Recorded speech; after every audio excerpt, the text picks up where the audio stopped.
Salut tout le monde, si vous aimez les vidéos de découverte et de voyage, cette chaîne est faite pour vous. Bienvenue dans le carnet de voyage d'Étienne. Moi, c'est Étienne, et sur cette chaîne, je vous emmène dans mes valises au cœur de mes voyages. Mais je ne vous en dis pas plus, et je vous laisse découvrir ça par vous-même. Bon visionnage à tous! Alors ce matin, on s'est réveillé en même temps que le soleil, car la route est longue pour rejoindre l'État de Virginie. On a rendez-vous à Richmond, où nous attend la sœur de Christopher. On the road again!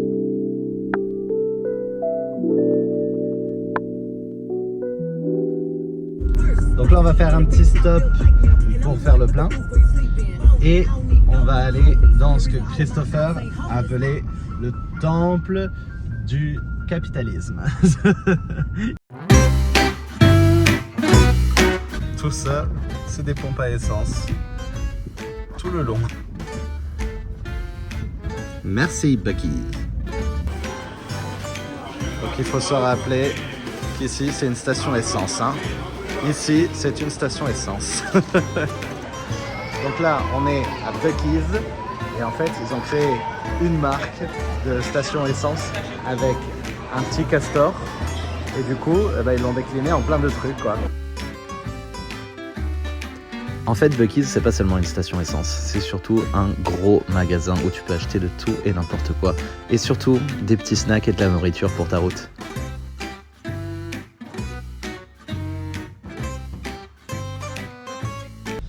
Bon là, je vais faire l'expérience du petit-déj américain de chez Bucky's. Voilà, j'ai pris ce qu'ils appellent un jambon, œuf, fromage, croissant. Voilà, donc on va voir, on va goûter ça. Ah ouais, déjà ça a une tronche un peu zarbi.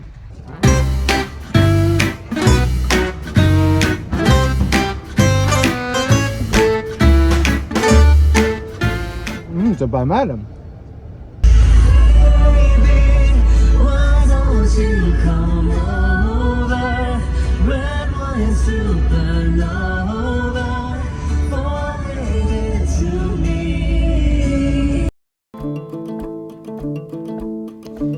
Puis, une fois le réservoir d'essence et nos estomacs remplis, nous nous sommes progressivement éloignés de l'État du Tennessee pour nous diriger vers la mystérieuse chaîne de montagnes des Appalaches.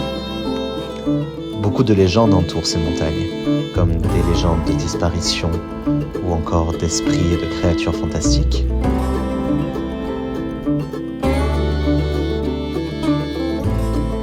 Mais une fois passées les brumes des montagnes, les magnifiques plaines de l'État de Virginie nous ont ouvert grand les bras.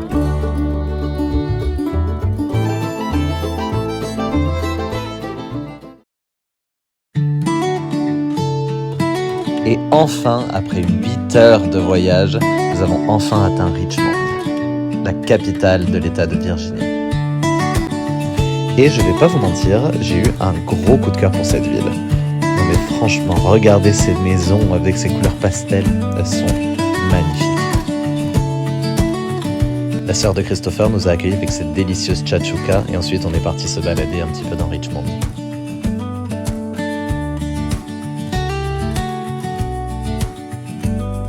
Malgré les températures du mois de décembre, la météo était vraiment au rendez-vous aujourd'hui. C'était tellement agréable de se balader dans les rues. On s'est même posé pour prendre un petit cheesecake dans cette bakery totalement typique de Richmond.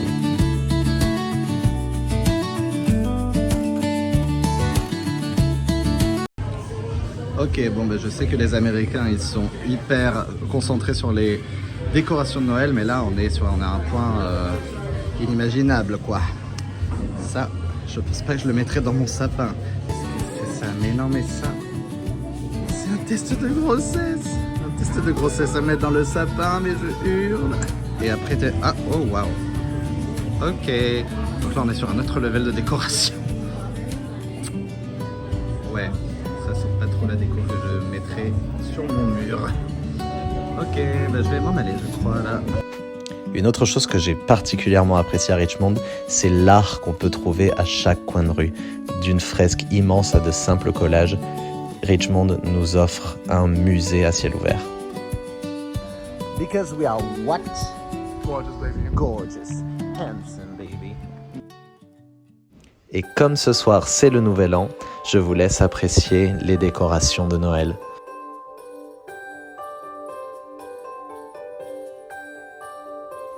Les Américains ont un rapport privilégié avec les fêtes de fin d'année, donc rien n'est laissé au hasard en termes de décoration, y compris ce petit Père Noël rigolo.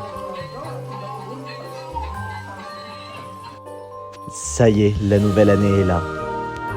Et pour les 12 coups de minuit, comme en Espagne, on mange un grain de raisin par coup de carillon et on fait un vœu par grain de raisin mangé.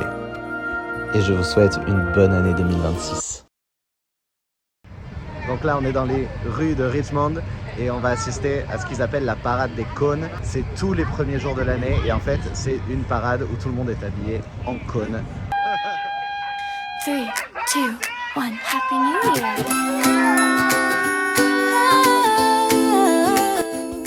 La parade des cônes, c'est une façon super fun de commencer la nouvelle année. Et en plus, le cône symbolise l'équilibre, la stabilité et toutes les bonnes choses qu'on peut souhaiter pour la nouvelle année. Tout le monde cherche une symbolique derrière ces cônes en fait. Mais le plus important dans la parade des cônes, c'est juste amusez-vous. Ne prenez pas les choses trop au sérieux et juste faites ce qui vous fait kiffer. Pour moi, je vois pas de meilleure manière de démarrer une année. Franchement, regardez la créativité s'exprimer à travers ces cônes et les sourires sur tous les visages des gens qui paradent dans la rue. Franchement, si j'avais l'opportunité d'y aller chaque année, je dirais chaque année, croyez-moi.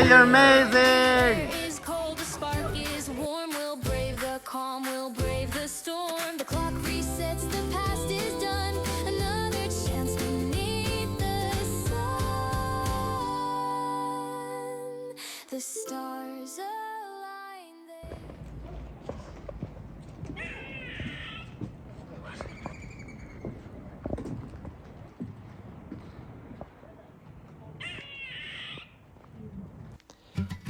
there. Et nous voilà déjà repartis pour un autre voyage, cette fois-ci, direction la Floride. Notre avion décolle vers Tampa, sur la côte ouest de la Floride, dans le golfe du Mexique. C'est là-bas que se déroulera notre 3e et dernier épisode de cette série sur les États-Unis.